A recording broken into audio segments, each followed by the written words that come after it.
کیسے زندگی،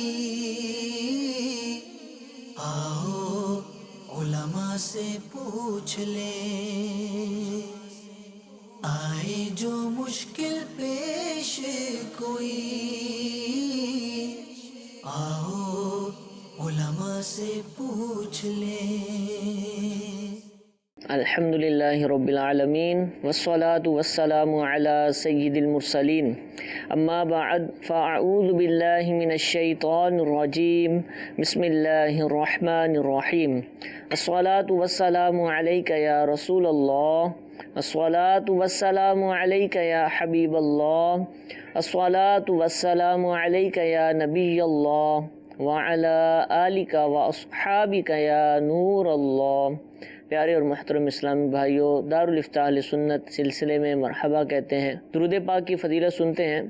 امیر اہل سنت دامت برکاتہم العالیہ اپنے رسالے ضیاء درود و سلام کے صفحہ نمبر 8 پر حدیث پاک نقل فرماتے ہیں، قیامت کے روز اللہ عز و جل کے عرش کے سوا کوئی سایہ نہیں ہوگا، 3 شخص اللہ عز و جل کے عرش کے سائے میں ہوں گے۔ عرض کی گئی، یا رسول اللہ صلی اللہ تعالی علیہ وآلہ وسلم، وہ کون لوگ ہوں گے؟ ارشاد فرمایا، وہ شخص جو میرے امتی کی پریشانی دور کرے، میری سنت کو زندہ کرنے والا، مجھ پر کثرت سے درود شریف پڑھنے والا۔ صلو علی الحبیب صلی اللہ تعالی علی محمد صلی اللہ تعالی علیہ وآلہ وسلم۔ پہلی کال اپنے سلسلے میں شامل کرتے ہیں، جی چلائیے۔ یہ تاری بول رہا ہوں صادقآباد سے۔ سر میں انشورنس کے متعلق پوچھنا چاہتا ہوں کہ یہ کن وجوہات کی بنا پر غیر شرعی اور حرام کام ہے؟ جی حضور۔ الحمدللہ رب العالمین والصلاة والسلام علی سید المرسلین، اما بعد فاعوذ باللہ من الشیطان الرجیم، بسم اللہ الرحمن الرحیم۔ انشورنس کے حوالے سے انہوں نے سوال کیا کہ کن وجوہات کی بنا پر اسے ناجائز و حرام کہا جاتا ہے۔ اس کی ایک تو سب سے بڑی وجہ وہ ہے سود، ٹھیک، کہ کوئی شخص جو ہے وہ لائف انشورنس کرواتا ہے، زندگی کا بیمہ کرواتا ہے، تو اگر اس نے 10 سال کا یا 20 سال کا بیمہ کروایا ہے، تو اگر اس دوران اس کا انتقال ہو جائے تو ایک کثیر رقم جو اس نے بھری ہے اس سے کئی گنا زیادہ اس کے ورثاء کو دی جاتی ہے، اور اگر اس تک وہ زندہ رہا تو اسی کو مل جائے گی۔ ٹھیک۔ اب یہ ہر سال جو اس کی پریم جو قسطیں جمع کرواتے ہیں، تو یہ ان کے پاس قرض ہوتی ہیں جو باہر صورت واپسی ملنی ہے۔ ٹھیک ہے۔ اگرچہ وہ کہتے ہیں کہ ہم آپ کے پیسوں کو فلاں جگہ لگاتے ہیں، فلاں بلڈنگ میں لگاتے ہیں، اس کا کرایہ آتا ہے، لیکن وہ شرعی اصولوں کے مطابق نہیں ہوتا، یعنی پارٹنرشپ والی صورت نہیں بن رہی ہوتی۔ ٹھیک ہے۔ وہ لے دے کے قرض ہی رہتا ہے، اور حدیث میں آیا کہ کلو قرض جو ہے ہر قرض جس سے نفع حاصل ہو وہ سود ہوتا ہے۔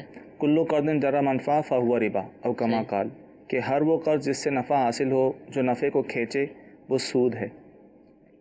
تو لہذا لائف انشورنس اور بیمہ جو ہے یہ سود کی وجہ سے ناجائز و حرام ہے۔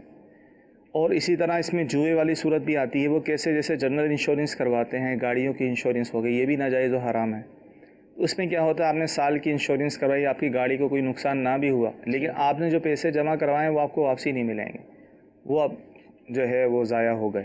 تو اس طرح ایک جوئے والی صورت بھی اس میں آتی ہے۔ تو ان وجوہات کی بنا پر جو ہے انشورنس کو، ہر قسم کے انشورنس کو جو ہے ناجائز و حرام قرار دیا گیا ہے۔ ٹھیک ہے، ٹھیک ہے، جزاک اللہ۔ ایک اور میں کال چلائیے گا۔ مینوں وضاحت کر کے دسو بھی آیا جیڑا اگر ایک باپ دے 4 بیٹے ہیں، ایک مر جاندا، او جو جائیداد کٹو اونوں جائیداد ملدی نہیں مڑ کے؟ جی، ایک باپ کے 4 بیٹے ہیں، مر جائے تو کیا اس کو جائیداد ملے گی؟ یعنی باپ سے پہلے مر جائے؟ جی، یہی ان کا سوال ہے کہ کیا اس کو جائیداد نہیں ملے گی؟ دیکھیں، بات یہ ہے، وارث کون ہوتا ہے پہلے تو اس کو سمجھ لیں کہ وارث وہ شخص کہلاتا ہے جو مرحوم کے انتقال کے وقت، جس کی وراثت تقسیم ہونی ہے، اس کے انتقال کے وقت جو زندہ ہوں، ٹھیک ہے، اس کو وارث کہیں گے، اور جو اس سے پہلے انتقال کر گیا وہ وارث نہیں ہے۔ تو لہذا کسی شخص کے 4 بیٹے ہیں، ایک بیٹے کا انتقال باپ کی زندگی میں ہوا اور پھر باپ کا انتقال ہوا تو اس کے جو 3 بیٹے ہیں انہی کو حصہ ملے گا، ٹھیک ہے، اور بھی جو بیٹے بیٹیاں ہیں دیگر وارث، لیکن جو بیٹا باپ کی زندگی میں انتقال کر گیا ہے اس کا حصہ نہیں۔ ٹھیک ہے، اب ایسی صورت میں کرنا کیا چاہیے؟ ایسی صورت میں والد کو یہ کرنا چاہیے کہ اگر اس کی زندگی میں اس کے بیٹے کا یا کسی بیٹی کا انتقال ہو گیا ہے اور وہ شادی شدہ تھا، آگے اس کے بچے بھی ہیں، تو اسے چاہیے کہ ان کے لیے کچھ وصیت کر جائے، ٹھیک ہے، کیونکہ وارث تو نہیں بنے گا، وہ جانتا ہے کہ میرے اور بھی بیٹے ہیں، ان کی موجودگی میں میرے پوتا پوتی جو مرحوم بیٹے کی اولاد ہے وہ وارث نہیں بنیں گے۔ تو ایسی صورت میں علماء فرماتے ہیں کہ انہیں چاہیے دادا کو کہ اپنے پوتے پوتیوں کے لیے کچھ وصیت کر جائیں کہ میرے مال میں سے اتنا حصہ، اور وصیت جو ہے 1/3 تہائی مال میں سے کی جا سکتی ہے، یا تو زندگی میں نام کر جائیں اور شرعی رہنمائی لے کے مکمل قبضہ دے دیں، یا پھر ان کے لیے وصیت کر جائیں۔ لیکن اگر یہ دونوں چیزیں نہ کیں، نہ جو ہے ان کے نام کیا، شرعی طریقے سے دیا، نہ وصیت کی، اب ظاہر بعد میں نہیں ملے گی۔ اگر جو ورثاء ہیں وہ باہمی رضامندی سے دینا چاہیں تو ان کا دینا یہ احسان ہوگا، صحیح، یعنی بطور احسان کو دینا بھی چاہیے، کہ قرآن میں بھی اس کا حکم ہے کہ جب تقسیم کرنے لگو کچھ آ جائیں لوگ، عزیز و اقارب آ جائیں، انہیں بھی کچھ دو۔ تو مستحب ہے کہ جو وارث نہیں بن رہے تو انہیں بھی کچھ نہ کچھ دے دیا جائے، لیکن شرعی طور پہ دینا لازم نہیں ہوگا۔ ٹھیک ہے، تو کچھ میسیجز سلسلے میں شامل کرتے ہیں کہ کیا فیصل آباد سے کراچی ایک اکیلی عورت سفر کر سکتی ہے؟ پاکستان کے 2 شہر ہیں۔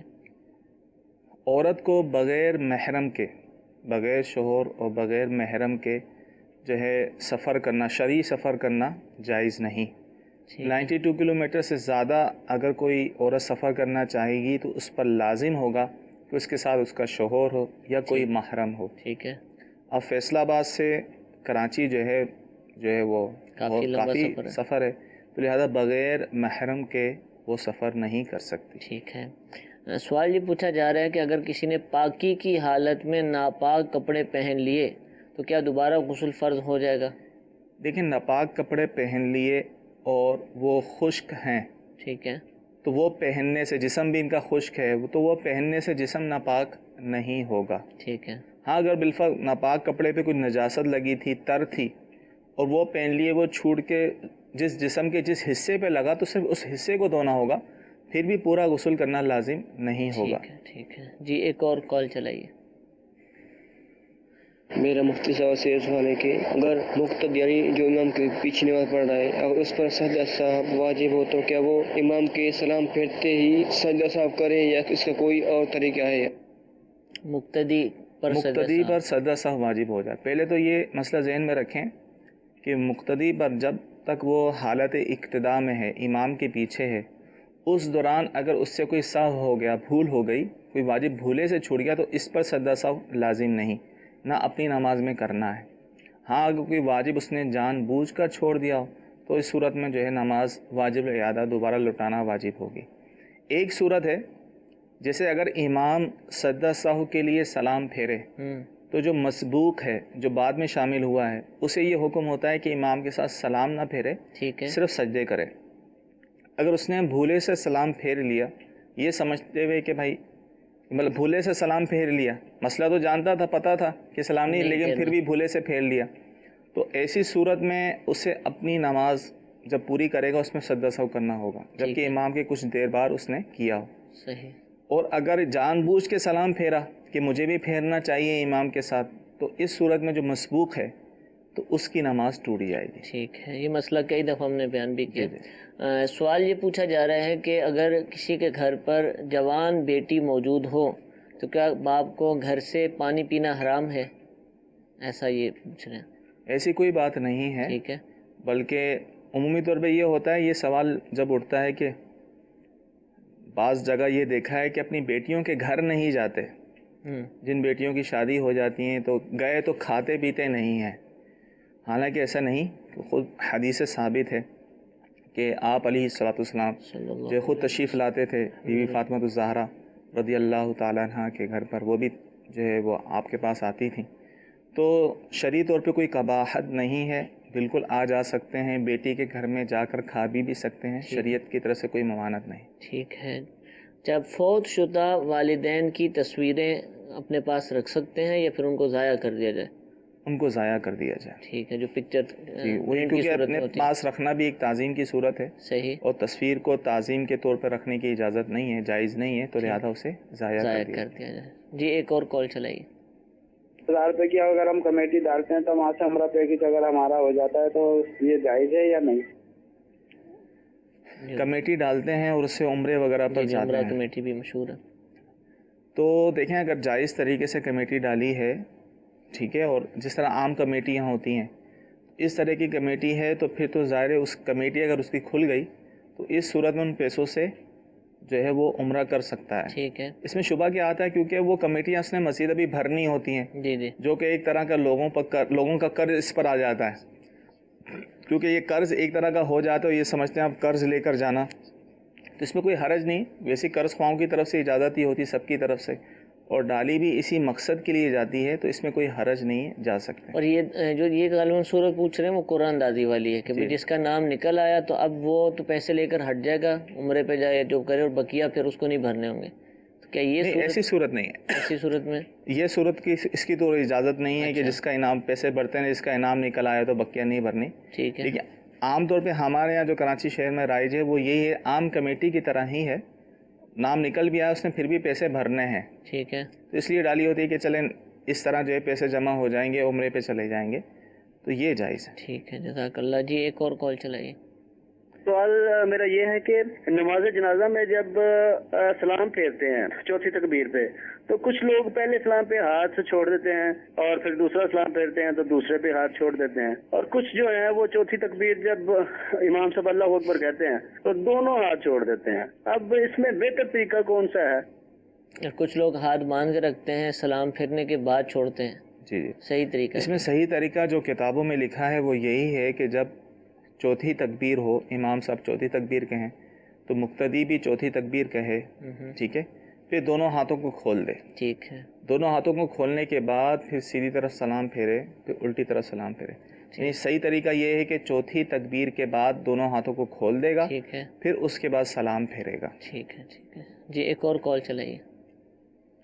محمد حمزہ بات کر رہا ہوں حضرت۔ ایک سوال یہ تھا کہ پرفیوم جو ہوتی ہے اس لیے لگانے سے نماز ادا ہو جاتی ہے، کیونکہ اس کے اندر بھی قسم ہوتی ہیں پرفیوم کے اندر، الکوہل وغیرہ۔ تو دوسرا سوال یہ ہے کہ جو محروم کی جو پہلی برسی ہوتی ہے وہ 11ویں مہینے میں کرنا ضروری ہے یا پھر 12 مہینے کے کبھی بھی برسی کر سکتے ہیں؟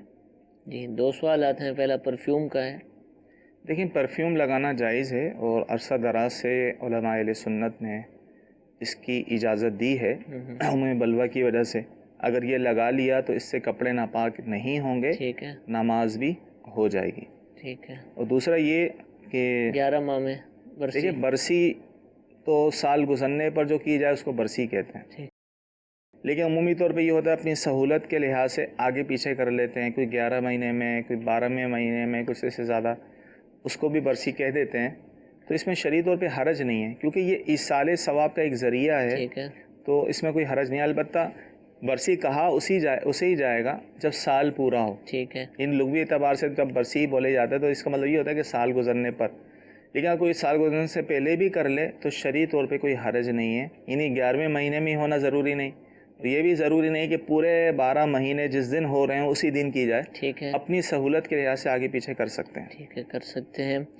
میسج میں سوال یہ پوچھا گیا ہے کہ امام صاحب جو ہے وہ ظہر اور عصر کی نماز میں تلاوت نہیں کرتے، تو کیا پیچھے مقتدی تلاوت کرے گا؟ تو پہلے تو یہ بتائیں کہ امام صاحب واقعتاً تلاوت نہیں کرتے ہیں یا کچھ اور معاملہ ہے؟ دیکھیں امام تو تلاوت کر رہے ہوتے ہیں لیکن آہستہ آواز، ٹھیک ہے، کیونکہ سری نماز ہوتی ہے، صحیح، اور ظہر و عصر کی نماز میں بلند آواز سے قرات نہیں کی جاتی، تو امام تو کر رہا ہوتا ہے، ٹھیک ہے، تو پیچھے جو مقتدی ہیں وہ نہیں کریں گے، کیونکہ حدیث پاک میں آ گیا کہ امام کی قرات تمہارے لیے کافی ہے، یعنی امام جو قرات کر رہا ہے یہ مقتدیوں کی بھی قرات ہو گئی، ٹھیک ہے، تو لہذا مقتدی جو ہے خاموش کھڑے رہیں گے، وہ قرات نہیں کریں گے، ان پر واجب ہے کہ خاموش کھڑے رہیں۔ ٹھیک ہے۔ انسٹالمنٹ پہ جو چیزیں ملتی ہیں وہ مہنگی ملتی ہیں، تو کیا اس طرح مہنگی بیچنا یا پھر خریدنا جائز ہے؟ دیکھیں مہنگی چیز یعنی قسطوں پر جو چیز ہوتی ہے وہ اس وجہ سے ناجائز نہیں ہوتی کہ یہ قسطوں پہ دی جا رہی ہے. یعنی اب کوئی کہتا ہے بھائی میری یہ چیز ہے، آپ نقد لیں گے تو اس کی قیمت 10 ہے، ٹھیک ہے. آپ ادھار لیتے ہیں اتنے مہینے پر تو ٹھیک ہے اس کی قیمت جو ہے 12 ہے، اور وہ طے ہو جاتا ہے اگر اس وقت کہ میں ٹھیک ہے ادھار لوں گا 12 کی اس کی قیمت ہے، ہر مہینے اتنی قسطیں دینی ہیں، تو یہاں تک معاملہ درست ہے. ٹھیک ہے. کہ نقد لیں تو قیمت اور ہو، ادھار لیں تو اس کی قیمت اور ہو، لیکن اسی وقت مقرر کر دیا جائے نقد ہوگا یا ادھار. عمومی طور پہ ہو جاتا ہے ٹھیک کہ ہے. نقد لے گا یا ادھار لے گا پتہ چل جاتا ہے، اور مدت بھی معلوم ہوتی ہے کہ اتنی مدت میں ادائیگی کرنی ہے، تو یہاں تک تو معاملہ درست ہے. ٹھیک ہے. ممانت جو کی جاتی ہے وہ اس وجہ سے کی جاتی ہے کہ وہ بیچ میں ایسی شرائط رکھتے ہیں جس کی وجہ سے وہ بے ہی فاسد ہو جاتی ہے. صحیح. وہ شرط کیا ہے کہ بھائی ایک تو یہ پلنٹی کی شرط، یعنی جرمانہ ہوگا اگر آپ نے مقررہ وقت پر پیمنٹ نہ کی، لیٹ کر دی تو پلنٹی ہوگی، جرمانہ ہوگا. یہ تقریباً ہر قسطوں والے لگا رہے ہیں، تو یہ شرعی طور پہ جائز نہیں ہے، اور اس شرط کی وجہ سے جو ہے وہ بے بھی فاسد ہو جائے گی. ٹھیک ہے. ایک اور کال چلائیے گا. میرا سوال یہ ہے کہ وراثت کے متعلق کہ باپ زندہ ہے، بیٹے نے ایک ہی شادی کی ہے اور اس کی اولاد بھی ہے. باپ زندہ ہے، بیٹا مر جاتا ہے، اولاد ہے، ایک ہی شادی ہے، اولاد ہے، تو پھر وراثت کے بارے میں حکم فرما دیں. باپ زندہ ہے اور بیٹا مر جائے اور اس کی اولاد موجود ہے. اب اس میں دو صورتیں ہیں. ٹھیک ہے.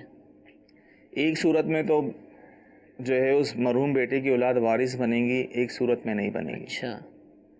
اگر تو اس کا ایک ہی بیٹا تھا، باپ کا ایک ہی بیٹا تھا جو کہ شادی شدہ تھا، اب اس کا انتقال ہو گیا، اس کے اور بیٹے نہیں ہیں، تو اس کے جو پوتے پوتیاں ہیں وہ حصے دار ہوں گے. ٹھیک ہے. ٹھیک ہے نا.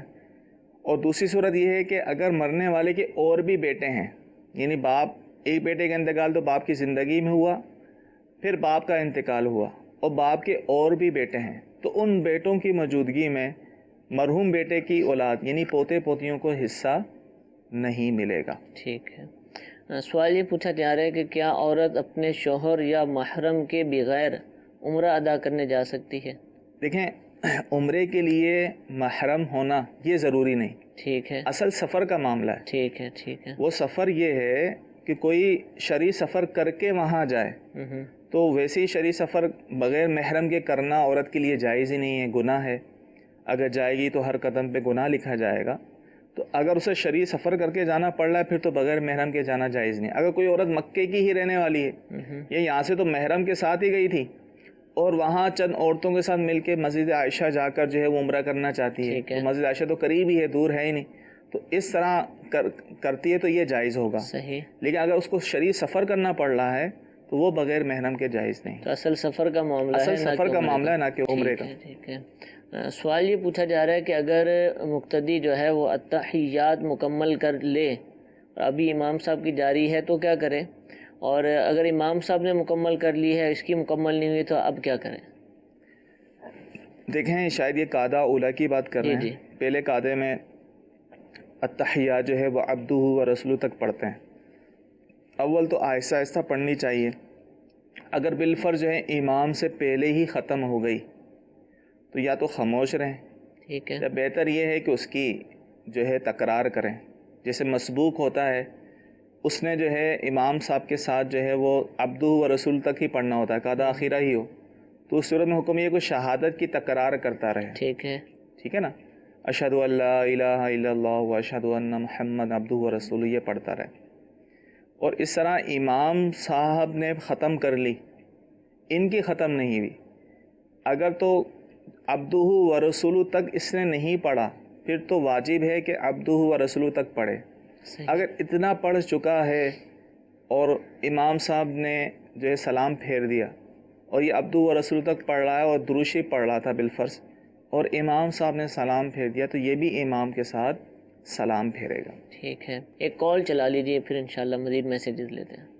میں لیسن بول رہا ہوں فتح سے. میرا سوال یہ ہے کہ امام صاحب کے پیچھے آمین اونچی آواز میں کہنا کیسا ہے؟ امام کے پیچھے بلند آواز سے آمین. دیکھیں، بلند آواز سے آمین کہنا یہ خلاف سنت ہے.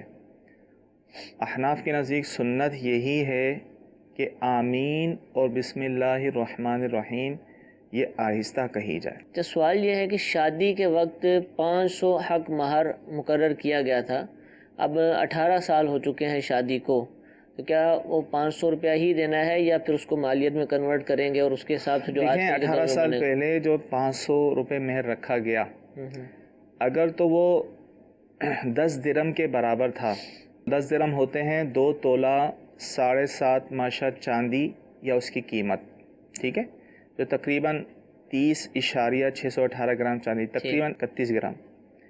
تو اتنی مالیت کی اگر وہ 500 کی رقم بنتی ہے پھر تو ٹھیک ہے، اس کو اتنا ہی دینا ہوگا، 500 ہی دینا ہوگا.